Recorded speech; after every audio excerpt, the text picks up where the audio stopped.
नमो नमः। आज हम महाकवि अंबिका दत्त व्यास के द्वारा रचित शिवराज विजय ऐतिहासिक उपन्यास का अध्ययन करेंगे। शिवराज विजय जो ऐतिहासिक उपन्यास की श्रेणी में आता है, इसमें इसकी जो कथा वस्तु है 3 विराम और प्रत्येक विराम है वह 4-4 निश्वासों में विभक्त है। इस तरह से इसमें कुल 12 निश्वास प्राप्त होते हैं। एमए उत्तरार्ध की हमारे मोहनलाल सुखड़िया विश्वविद्यालय में एमए उत्तरार्ध के लिए इसके जो प्रथम विराम के प्रथम और द्वितीय निश्वास मात्र ही परीक्षा में पूछे जाएंगे। तो अतः हमारे लिए प्रथम विराम के प्रथम और द्वितीय निश्वास मात्र तक ही हम अध्ययन करेंगे। तो आज हम इसका प्रथम विराम का अध्ययन करते हैं। प्रथम विराम के प्रारंभ में ही अंबिका दत्त व्यास जी ने भागवत पुराण के 10वें स्कंद से मंगलाचरण को लिया है। तो उसको हम देखते हैं। मैं उसका वाचन करता हूँ। क्या मंगलाचरण है?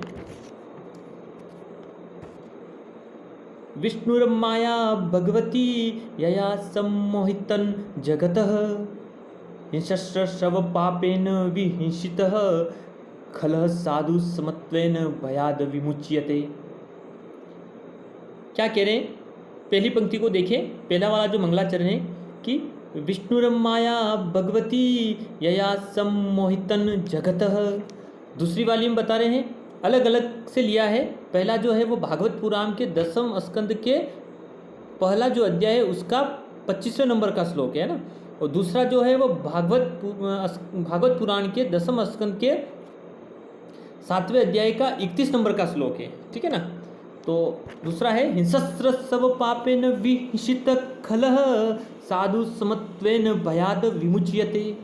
देखिए पहले वाले में बता रहे हैं कि विष्णुर माया भगवती है ना, कि भगवान विष्णु की जो माया है वह क्या है? भगवती, या जो विष्णु है ना। विष्णुर माया शब्द है तो इसमें बनेगा हमारे विष्णु है, यानी भगवान विष्णु की अखिल चराचर जगत में व्याप्त जो भगवान विष्णु है वह परम ब्रह्मा के रूप में विद्यमान है। ठीक है ना। अगला जो आ रहा है माया। माया शब्द से तात्पर्य यहाँ पर हम ले सकते हैं ब्रह्मा की सत्व प्रधान जो शक्ति है, जो संपूर्ण जगत को क्या करने वाली है? मोहित करने वाली है ना।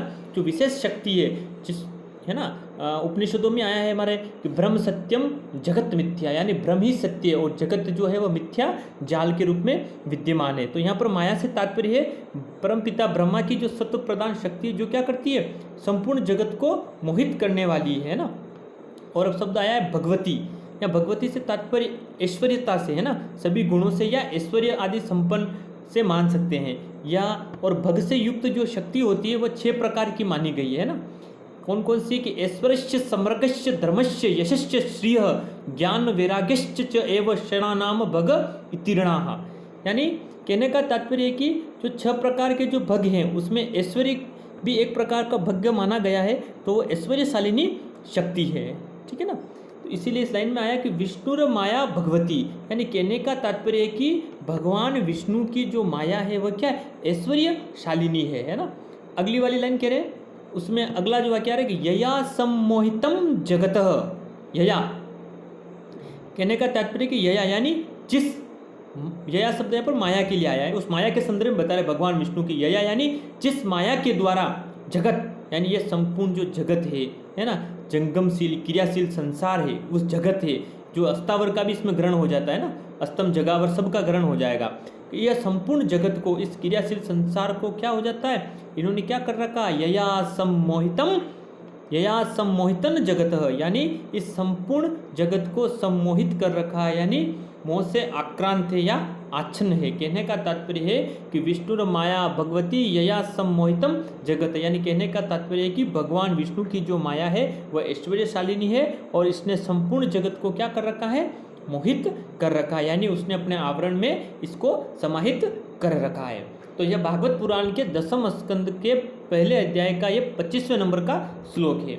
ठीक है। तो इसमें मंगलाचरण किया गया है। हम इसको मंगलाचरण के संदर्भ में लेंगे, क्योंकि किसी भी काव्य के प्रारंभ में हमारे 3 तरह के मंगलाचरण है, आशीर्वादात्मक, वस्तु निर्देशात्मक और नमस्कारात्मक। तो यहाँ पर देवतावाचक पद भगवान विष्णु का प्रयोग होने से यह मंगलाचरण भी है। ठीक है। और दूसरी वाली लाइन में देखिए क्या करें हिंसस्र सब पापेन विहिंसित खलः साधु समत्वेन भयाद विमुच्यते।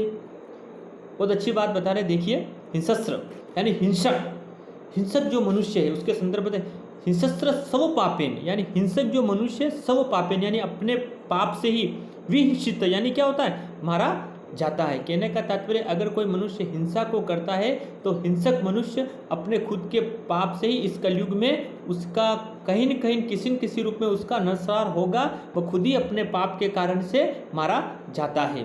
तो हिंसस्र सब पापेन विहिंसित खलह, कहने का तात्पर्य कि दुष्ट हिंसक मनुष्य है ना, खल का तात्पर्य होता है दुष्टता को लिए हुए, जो दुष्ट होता है उसके संदर्भ में कि हिंसस्र सब पापेन विहिंसित खलह, कहने का तात्पर्य है कि जो हिंसक मनुष्य है वह अपने पाप से ही मारा जाता है। दूसरा बता रहे अगला वाला वाक्य देखिए, अगला कि साधु समत्वेन भयाद विमुच्यते। साधु, साधु का तात्पर्य है कि दूसरों का हित के बारे में सोचने वाला। इस लौकिक जगत में अगर कोई मनुष्य दूसरों का हित सोचता है ना, या सज्जन मनुष्य, साधु का तात्पर्य ये होता है जो दूसरों का हित साधने वाला व्यक्ति विशेष या कोई सज्जन मनुष्य है ना। इसकी साधु शब्द की जो परिभाषा है भी अपन है कि साधनोति पर कार्यमिति, यानी जो मनुष्य क्या करता, पर कार्य यानी दूसरों का हित सोचता, अपना हित नहीं सोचता। जो व्यक्ति विशेष अगर दूसरों का हित सोचता है, हमेशा दूसरों की भलाई में संलग्न रहता है, वही व्यक्ति साधु कहलाता है। तो कहने का तात्पर्य कि दूसरों का हित साधने वाला जो व्यक्ति है वह समत्वेन यानी समत्व बुद्धि भाव से, कहने का तात्पर्य उसकी बुद्धि क्या है, समत्व बुद्धि, उसमें कोई राग द्वेष आदि की भावना विरहित है, उसमें समाहित नहीं है। ऐसी बुद्धि से युक्त, समत्व भाव की बुद्धि से युक्त मनुष्य भयात विमुच्यते, है ना, वि उपसर्ग पूर्वक मुच धातु लट लकार का रूप में विमुच्यते, कहने का तात्पर्य कि ऐसा जो मनुष्य भय से क्या हो जाता है, विमुक्त हो जाता है यानी मुक्त हो जाता है। एक साथ लाइन को अर्थ को देखिए कि हिंसस्र सब पापेन विहिंसित खल, यानी खल हिंसित यानी जो दुष्ट मनुष्य सब पापेन विहिंसित, कहने का तात्पर्य है कि अपने पाप से ही खुद ही मारा जाता है। और दूसरी तरफ बता रहे कि साधु समत्वेन भयात विमुच्यते, और दूसरा जो साधु है, जो दूसरों का हित को सोचने वाला मनुष्य व्यक्ति विशेष, ऐसा कोई सज्जन पुरुष है, वह व्यक्ति क्या करता है, समत्वेन यानी समत्व, अपने बुद्धि भाव से राग द्वेष आदि भावना से विदित होने पर स्वयं ही भयाद विमुच्यते यानी भय से मुक्त हो जाता है, उसको किसी प्रकार का कोई भय नहीं रहता है। इस तरह से माँ कवि अंबिका दत्त व्यास ने, हमारे अंबिका दत्त जी व्यास ने हमारे शिवराज विजय के प्रारंभ में ही ये दोनों पंक्तियां हैं, जो दोनों पंक्तियों को श्रीमद् भागवत पुराण के 10वें स्कंद से अवतरित किया है। एग्जाम में प्रश्न भी पूछा जाएगा, है ना, याद रखिए कि श्री अंबिका दत्त व्यास जी के द्वारा रचित शिवराज विजय का जो मंगलाचरण है वो कहाँ से लिया गया है, तो श्रीमद् भागवत पुराण के 10वें स्कंद से लिया गया है। ठीक है ना, एक बार वापस अर्थ को मैं बता देता हूँ, ध्यान से सुनिए कि विष्णुर माया भगवती, कहने का तात्पर्य कि विष्णु माया यानी भगवान विष्णु की जो माया है वह बड़ी ही क्या है, भगवती का तात्पर्य ऐश्वर्यशालिनी है। 6 तरह के भग बताए, उसमें ऐश्वर्य भी है ना, ऐश्वर्य समर्गश्य धर्मश्य यशश्च शिरश्च ज्ञान वैरागश्च एवं क्षणानाम भगव इत्रिणा। ठीक है, यया सम्मोहितम जगत यानी जिसने क्या कर रखा, सारे संसार को सम्मोहित कर रखा है। ठीक है ना, और हिंसस्र सब पापेन विहिंसित खलः यानी जो दुष्ट खल मनुष्य वह स्वयं ही अपने पाप से मारा जाता है। और साधु समत्वेन भयाद विमुच्यते, और जो साधु मनुष्य सज्जन जो मनुष्य है वह समत्वेन यानी समत्व बुद्धि भाव से स्वयं ही क्या हो जाता है, पाप से मुक्त हो जाता है, भय से विमुक्त रहता है।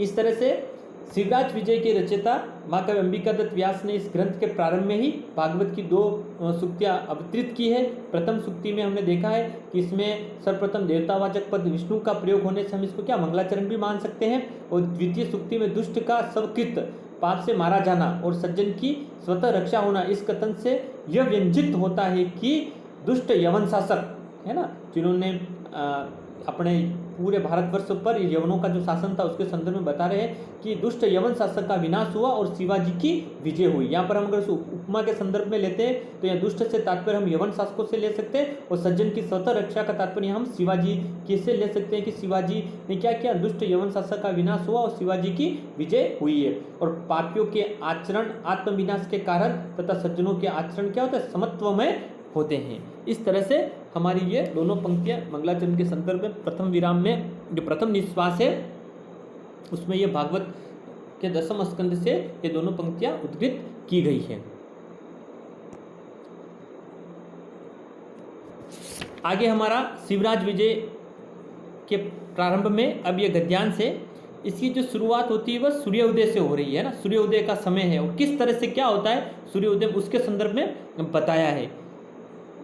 अरुण एस प्रकाश पूर्व श्याम भगवतो मरीच मालिनः एस भगवान मणिरा आकाश मंडलस्य चक्रवती खेचर चक्रस्य कुंडलम अखंडल दिशः दीपको ब्रह्मांड भांडस्य प्रयाण पुंडरिक कपटलस्य शोक विमोक कोकलोकस्य अवलंबो रोलंब कंदमस्य सूत्रधारः सर्वव्यवहारश्च इनश्च दिनश्च अयमेव अहोरात्रं जनयति अयमेव वत्सर द्वादेषु भागेषु विभक्ति अयमेव कारणं षण् ऋतूनाम् एष एव अंगीकरोति उत्तरं दक्षिणं चयनम् एनेव सम्पादिताः युगभेदाः एनेव कृताः कल्पभेदाः एनेम आश्रित्य भवति परमेष्टनि परार्धसंख्याः ऐसा एव चक्रति बिभ्रति जहति च जगतः वेदायतस्य वन्दिनः गायत्री अमुमेव गायति ब्रह्मानिष्ट ब्रह्मणाः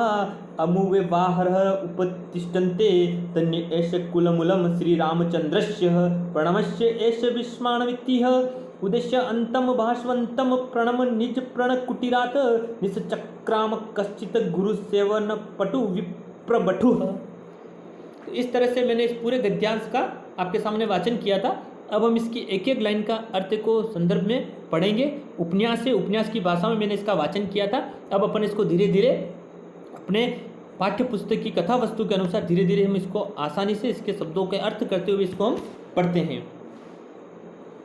अरुण एस प्रकाश पूर्वश्याम भगवतो मरीच मालिनः। पहला भगवतो शब्द इसमें शुरू में भी अपन पढ़ा था, मैंने बताया था भगवत शब्द का अर्थ है ना, शुरू में भी जो लाइन आई थी हमारे मंगलाचरण में भी आया था कि विष्णुरम माया भगवती यया सम्मोहितम जगत। तो भगवतः शब्द का अर्थ यहाँ पर ऐश्वर्यशाली से है ना। क्या कहता है कि अरुण एस प्रकाश पूर्वश्याम भगवतो मरीच मालिनः। कहने का तात्पर्य कि पूर्वश्याम यानी पूर्व दिशा में भगवतो मरीच मालिनः। मरीच मालिन का अर्थ है किरणों की माला को धारण करने वाले, जो किरणों की माला को धारण करते। कहने का तात्पर्य है यहाँ पर भगवान सूर्य की उपमा के संदर्भ में आया है ना, जो सूर्य जो उदित होता है तो उसके चारों तरफ किरणों की क्या होती है, माला होती है, ठीक है ना। तो कह रहे कि भगवतों का तात्पर्य ऐश्वर्यशालिनी और मरीच मालिनी यानी किरणों की माला को धारण करने वाले सूर्य। अरुण एस प्रकाशः, ठीक है ना। पूर्वश्याम, पूर्वश्याम का अर्थ है पूर्व दिशी यानी पूर्व दिशा के संदर्भ में है, ठीक है। और भगवत का अर्थ हो गया ऐश्वर्यशालिनी और मरीच मालिनी का अर्थ हो गया हमारे सूर्य किरणों के समूह को धारण करने वाले सूर्य। और ऐसा यानी इनका है ना, इन भगवान सूर्य का यह, इसका अर्थ यहाँ पर यह से है ना। अयम यानी यह किनके संदर्भ में बता रहे, वहाँ से शुरू किया है अयम, ठीक है। और अरुण, अरुण का तात्पर्य होता है रक्तिम वर्ण, रक्त वर्ण का यानी लाल वर्ण का। तो पूरी लाइन का क्या अर्थ होगा कि अरुण एस प्रकाश पूर्वश्याम भगवतो मरीच मालिन। कहने का तात्पर्य पूर्वश्याम यानी पूर्व दिशा में भगवतो मरीच मालिन यानी किरणों के समूह को धारण करने वाले भगवान सूर्य का यह अरुण एस प्रकाश यानी भगवान सूर्य का यह क्या है, लाल प्रकाश है ना। पूरी लाइन का अर्थ समझ में आ गया। अरुण का तात्पर्य रक्तिम वर्ण है ना, रक्त वर्ण का, और एस प्रकाश यानी ये प्रकाश है पूर्वश्याम यानी पूर्व दिशा में भगवतो मरीच मालिन। कहने का तात्पर्य है कि पूर्वश्याम यानी पूर्व दिशा में भगवतो यानी भगवान मरीच मालिनी, मिर्ची मालिनी शब्द का अर्थ है किरणों के समूह को धारण करने वाले सूर्य का यह अरुण एस प्रकाश यानी यह लाल रंग का यह प्रकाश है। आगे देखिए, अब सूर्य उदय के संदर्भ में आगे चल रहे कि एस भगवान मणिरा आकाश मंडलस्य। ऐसा कहने का तात्पर्य है कि यह है ना, ये जो भगवान है, ये जो भगवान जो सूर्य हैं, इनके संदर्भ में बता रहे कि यह भगवान जो सूर्य है ये मणिरा आकाश मंडलस्य यानी यह भगवान सूर्य आकाश मंडल के मणि है, ठीक है। फिर कह रहे चक्रवती खेचर चक्रस्य। चक्रवती का तात्पर्य यहाँ पर है सम्राट से है ना। चक्रवती का अर्थ होता है सम्राट। और खेचर चक्रस्य, खेचर चक्रस्य का अर्थ होता है आकाश में परिभ्रमण करने वाले नक्षत्रों का समूह। क्या है जो खेचर चक्रस्य, खेचर शब्द है ना, खेचर का अर्थ होता है खे, खे यानी खे का तात्पर्य आकाश से चलंती खेचराह। कहने का तात्पर्य जो आकाश में विचरण करते हैं, तेसाम चक्रस्य ना, आकाश में परिभ्रमण करने वाले जो नक्षत्रों का समूह होता है उसके लिए संदर्भ में आ रहा है कि चक्रवर्ती खेचर चक्रस्य, कहने का तात्पर्य है कि ये आकाश में परिभ्रमण करने वाले ये नक्षत्रों के सम्राट हैं। खेचर चक्रस्य चक्रवर्ती, कहने का तात्पर्य है कि ये नक्षत्र समूह है जो आकाश में परिभ्रमण करते हैं, उनके ये सम्राट माने जाते हैं, उनके ये राजा माने जाते हैं। ठीक है, फिर आगे बता रहे हैं कुंडलम आखंडल दिशः, कुंडलम आखंडलम दिशः, कहने का तात्पर्य आखंडलम, आखंडल शब्द का अर्थ यहाँ इंद्र से आया है ना, कि इंद्र से संबंधित जो दिशा है, कहने का तात्पर्य है कि इंद्र की दिशा वैसे पूर्व दिशा रूपी नायिका के संदर्भ में भी माना जा सकता है ना, पूर्व दिशा रूपी नायिका, यानी इंद्र की जो दिशा है आखंडलम दिशा, दिशा शब्द या दिशा से है तो ये इंद्र की दिशा यानी पूर्व दिशा। ठीक है, तो कहने का तात्पर्य कि इंद्र की दिशा यानी पूर्व दिशा रूपी नायिका की क्या है, कुंडल के समान है। आगे समझ में कि कुंडलाम आखंडल दिशा, आखंडल शब्द का इंद्र, इंद्र की दिशा यानी पूर्व दिशा के ये कुंडल के समान है। फिर आ रहे हैं अपना दीपको ब्रह्मांड भांडस्य, यानी भांडस्य ब्रह्मांड भांडस्य, ब्रह्मांड यानी ब्रह्मांड रूपी घर के ये क्या है, दीपक है। कहने का तात्पर्य कि ब्रह्मांड रूपी इस ग्रह के ये दीपक के समान है। और अगला है प्रयाण पुंडरिक, प्रयाण पुंडरिक पटलस्य, बहुत अच्छी लाइन दी हुई है। क्या कह रहे हैं कि प्रयाण पुंडरिक पटलस्य, कहने का तात्पर्य है कि यह प्रयाण, प्रयाण का अर्थ होता है प्रियता या प्रेम पात्र है ना, और पुंडरिक कपटलस्य, कहने का तात्पर्य है कि पुंडरिक, पुंडरिक वर्ण के संदर्भ में है, और पुंडरिक पटलस्य, कहने का तात्पर्य है कि यह कमल समूह है ना, कमल समूह के प्रेम पात्र के रूप में यह विद्यमान है, उसके समान ये सुशोभित है। पुंडरिक कपटलस्य या कमल समूह के संदर्भ में आया है ना, पुंडरिक, पुंडरिक का जो कलर है उसके संदर्भ में, कमल के संदर्भ में है कि ये पुंडरिक पटलस्य यानी कमल समूह के समान ये प्रिय है, अतिशय प्रियांश प्रियता के संदर्भ में है। ठीक है, आगे आ रहे शोक विमोक कोक लोकस्य, क्या कह रहे हैं कि शोक विमोक यानी शोक विमोक कोक लोकस्य, शोक विमुख, हमने एक वृत्तांत आपने सुना होगा, चकवा और चकवी है ना, चक्रवा चकवी रात के समय क्या हो जाते हैं, बिछुड़ जाते हैं और पुनः इनका पुनः मिलन होता है। इसीलिए आ रहा है कि कोक लोकस्य शोक विमुख, यानी कहने का तात्पर्य है कि कोक लोकस्य, या चक्रवा को चकवी के लिए आया है ये कोक लोकस्य शब्द है ना, कि कोक लोकस्य, कहने का तात्पर्य है कि चक्रवा और चकवी जो दोनों है इनके शोक समूह को ये दूर करने वाले हैं, यानी चक्रवा जो दंपति है उनके समुदाय के शोक को ये दूर करने वाले। कहने का तात्पर्य जब सूर्य वापस उदय होता है तो वो चकवा चकवी जो रात को बिछुड़ जाते हैं उनका पुनः मिलन हो जाता है। इसीलिए इन्होंने इसका लिया कि शोक विमोक कोक लोकस्य, कहने का तात्पर्य कि कोक लोकस्य यानी चक्रवाक समुदाय का शोक को यह दूर करने वाले हैं।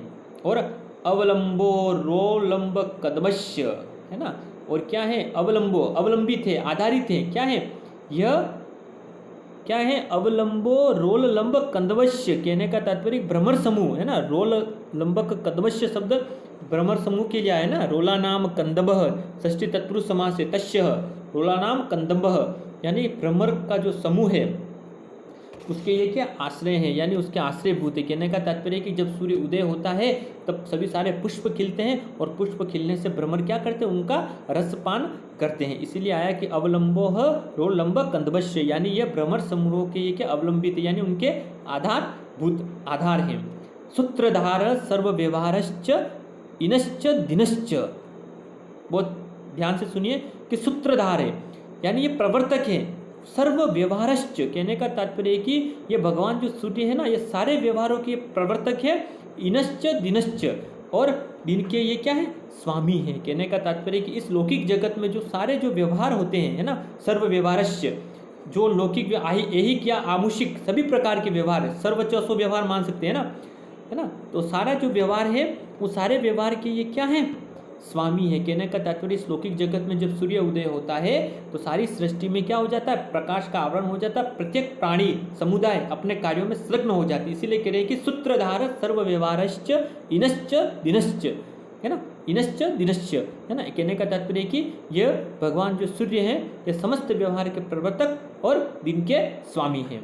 आज हम इतना ही अध्ययन करेंगे। अभी, है ना, वापस जो भी हमने अध्ययन किया उसके एक बार वापस उसको पढ़ते हैं। उस गद्यांश की जो ऊपर वाली लाइन है इनका वापस अपन एक बार देखते हैं इसको कि अरुण एस प्रकाश पूर्वश्याम भगवतो मरीच मालिनी। मैंने आपको बताया अरुण, अरुण का अर्थ रक्तिम वर्ण का, एस प्रकाश यानी प्रकाश का होना, पूर्वश्याम, पूर्वश्याम पूर्व दिशा में, भगवतो यानी ऐश्वर्यशालिता, और मरीच मालिनी यानी किरणों के समूह को धारण करने के। कहने का तात्पर्य लाइन का अर्थ क्या होगा कि अरुण ऐसा प्रकाश पूर्वश्याम यानी पूर्वश्याम यानी पूर्व दिशा में, भगवतो मरीच मालिनी यानी ऐश्वर्यशालिनी किरणों के समूह के जो स्वामी है मरीच मालिनी है। कहने का तात्पर्य है कि पूर्व दिशा में भगवान सूर्य का यह अरुण ऐसा प्रकाश, कैसा प्रकाश है, यह लाल प्रकाश है। ऐसा भगवान यानी ये भगवान जो सूर्य है वह मणिरा आकाश मंडलस्य यानी सूर्य मंडल के ये आकाश मंडल की मणि के समान ये सुशोभित हैं। फिर कह रहे चक्रवती खेचर चक्रस्य, खेचर चक्रस्य का तात्पर्य मैंने आपको बताया आकाश में परिभ्रमण करने वाले जो नक्षत्र हैं, जो घूम रहे हैं, खे आकाशे चरंती इति खेचरा, है ना, तेसाम चक्रस्य, चक्रवर्ती का अर्थ सम्राट यानी ये नक्षत्रों के समूह के जो सम्राट हैं।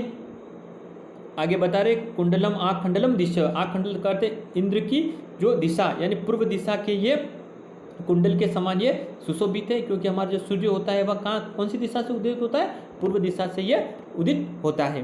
दीपको ब्रह्मांड भांडस्य, और ये ब्रह्मांड रूपी ग्रह के दीपक के समान ये सुशोभित है। ऐसा लग रहा है कि जैसे ब्रह्मांड रूपी ग्रह के ये क्या दीपक है, ये सारी जो सृष्टि है उसको कवि ने ग्रह की उपमा दे दी और उस उपमा के अंतर्गत दीपक के समान सूर्य को बताया है कि ऐसे सारे इस लौकिक जगत में ये क्या कर रहे हैं, भगवान सूर्य प्रकाश के द्वारा उसको उद्दीपित करने का प्रयास कर रहे हैं। प्रेयाण पुंडरिक कपटलस्य, कहने का तात्पर्य है कि ये कमल समूह के ये बहुत प्रिय है ना, पुंडरिक पटलस्य, प्रयाण पुंडरिक पटलस्य, और यह कमल समूह के प्रेम पात्र के रूप में सुशोभित है। शोक विमोक कोकलोकस्य, कोकलोकस्य का तात्पर्य कि चक्रवाक समूह के शोक को दूर करने वाले हैं। अवलंबो हो रोलंब कंदवश्य, और यह संपूर्ण भ्रमर समूह के यह आधार स्तंभ है ना, और सूत्रधार सर्व व्यवहारश्च इनश्च दिनश्च, है ना, इनश्च दिनश्च, कहने का तात्पर्य है कि ये संपूर्ण इस लौकिक व्यवहार को संपादित करने वाले समस्त व्यवहार के प्रवर्तक और दिन के स्वामी हैं। अगला जो है वो अगली क्लास में इसका गद्यांश का आगे हम अध्ययन करेंगे।